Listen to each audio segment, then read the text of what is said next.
Hi, this is Eric Martin, Report Game Geek. I'm here with Eduardo Barra from Pencil First Games. Hello. Looking at Heroes Welcome, or Prototype. Prototype, this is still in motion. Non-final. Set up now for demo purposes. That's right. To get an overview of what we're doing. Yeah, and Heroes Welcome is being done in conjunction with Monkey Jump Games as well, which is Marco Blanc's company. Okay. Heroes Welcome's this great idea. So we have these heroes, and they've just been in the dungeon, and I'll talk about that between turns, but they've come back from the dungeon and they've come to town. Okay. And they all have loot, and let's give them some more loot just for the sake of it. And they all have loot, and we as players are the goblin merchants. Yeah. And we have different skills and different benefits and bonuses, but we each are a goblin merchant, and what we're going to do is we're going to get that loot. Yeah. So we're going to start by buying the loot from them, and once we buy their loot, we're then going to sell them services to get our money back. Okay. So at the end, they're going to be moneyless and lootless, and then head back into the dungeon. Okay. And they have an off-turn sort of phase that determines how much loot they come out. Okay. But before they go in the dungeon, this is just sort of the premise, we're going to take our money and the loot that we've bought, and we're going to craft weapons and special gear for these monsters. Okay. Because the monsters, they just have gold, but the monsters have Vorpal pieces, which are essentially the victory points in the game. Okay. So we craft for the monsters, and the monsters that we arm with better weapons, say these three, go into the dungeon, and they are the monsters the heroes have to face Okay. before coming on out. So that's sort of the conceit, if you will. All right.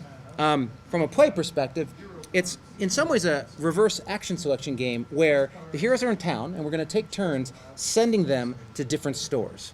And so I might send the heroes to the peddler.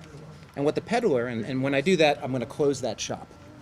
What the peddler will do is it says, I can pay 1 gold to any hero for 1, the loot comes in gems and essentially equipment or gear.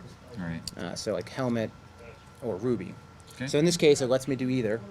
So I'm going to pick, based on who I am, I might have a crafting skill that's really likes gems. gems. So you care about gems. So I'm going to say, I really want this gem. I'm going to pay him his 1. Take his gem. My little space over here. And then it'll be your turn. All right. And so you can continue to move them around, and the flea market is a trade of one for two. You can take them to the prisoner to get half of their money. You can go to the curio shop to get essentially weapons, or the peddler again, or the herbalist to sell them potions. Okay. Potions help them in the dungeons, which means they bring back more loot. Okay. That's sort of the town, but we can also expand the town. So if we go to the Builders Guild, so instead of moving the heroes around on your turn, you're like, I'm going to build something, I'm just going to build a shop. You can, say, add a tavern or apothecary or a bazaar. Later on, deeper in, you can upgrade buildings. Okay. Or you can go to other shops. You can go to the black market, the other guilds. You can go to the black market. You can buy scam cards, which are essentially action cards. Yeah. And again, this is all coming along, but I think there's one in here that's Target. Okay.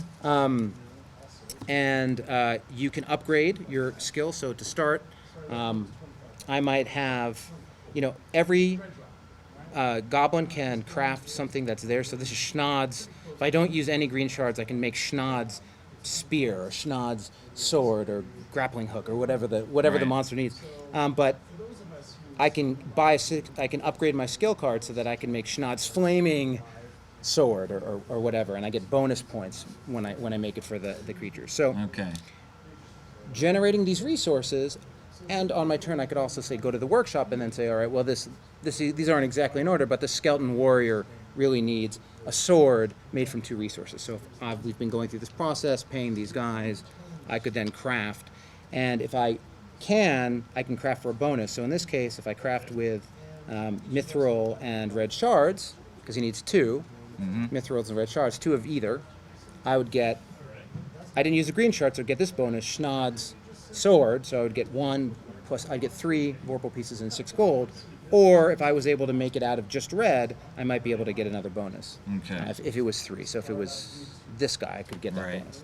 So the dynamic of play goes around where they're moving around, everything's closing up shops, and you're using the guild hearts, and then eventually you're sort of running out of things to do. Right. At any point, any of the goblins can say, you know what?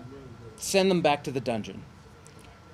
If another goblin's like, whoa, whoa, whoa, I still have stuff to do, they can then bribe you with one of their items To keep the turn going. to keep the turn going, but then it Okay. becomes their turn. Right. So sometimes you just want to keep sending them away and seeing what happens, but it rolls around. When they get sent back, they go to the top of the dungeon.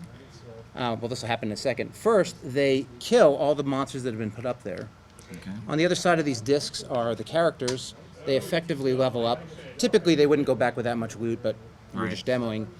And then basically, every level that the character is how much loot they're going to get. So they'll get 2, 2, 2, or sometimes if, say, we had sold them some potions, he would have been at 4. So the rogue would have gotten 4 items, 2 and 2. Okay. So then you pick up all the close signs, get some new customers out, expand the town, building it out, and then you return them here and you do the whole cycle again. Okay. Running through to get the mithril, which is actually going to convert the points. Yep. Or which is the points. The Vorpal pieces, yeah. Oracle Yeah. pieces. Okay.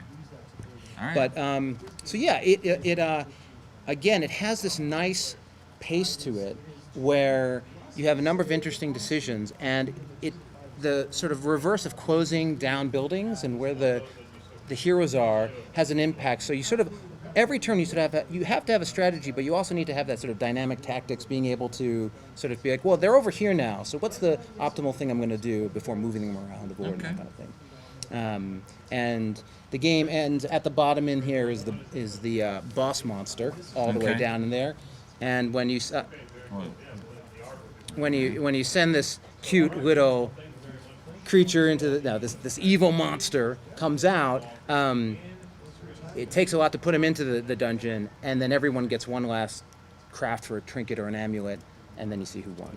Okay. This game, depending on the players, is probably a 45-minute to an hour type Okay. play. all right. Thanks very much for the overview of Heroes Welcome. Yeah.